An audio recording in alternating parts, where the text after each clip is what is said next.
Wow, ang sarap, guys. With puro. Yummy, yummy, yummy, yummy, yummy, yummy. Bango. Hello, guys. So, magluluto tayo ng balanghoy, guys. Ito. Gagawin natin itong ginataang balanghoy, guys. Tapos, lalagyan natin ng asukal. At ito yung ating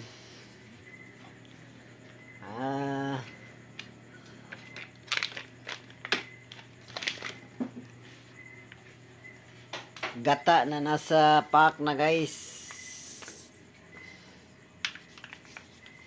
Kuko Mama. Ito, guys.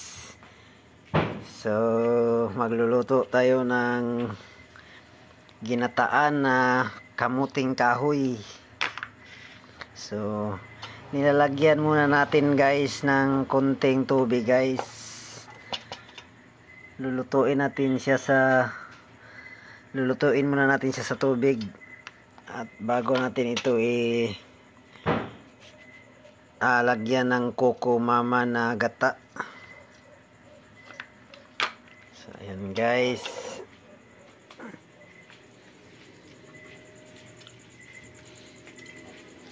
So, atin ang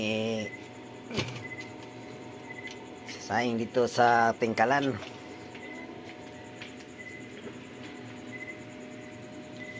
Ito yung DIY natin na kalan, guys, na ating ginawa.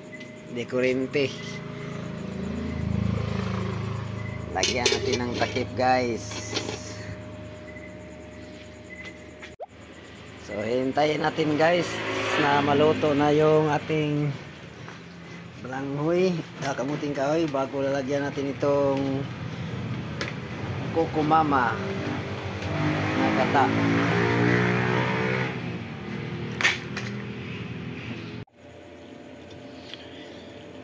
Ito na yung finished product natin, guys, sa ating nilutong kamuting kahoy na may gata.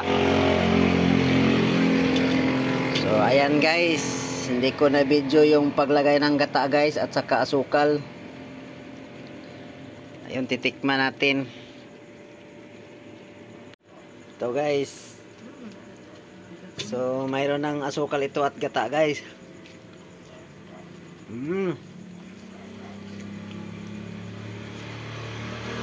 Ang sarap, guys.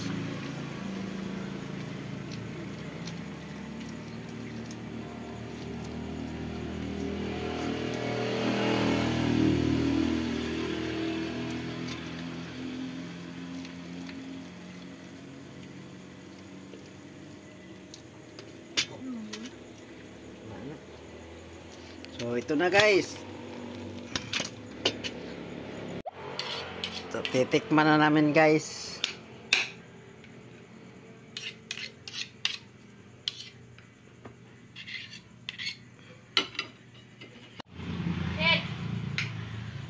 Be. Ay, agad.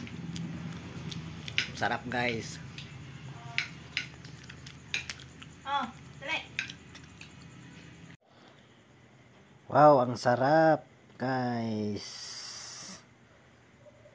With puro. Yummy, yummy, yummy, yummy, yummy, yummy. Bango.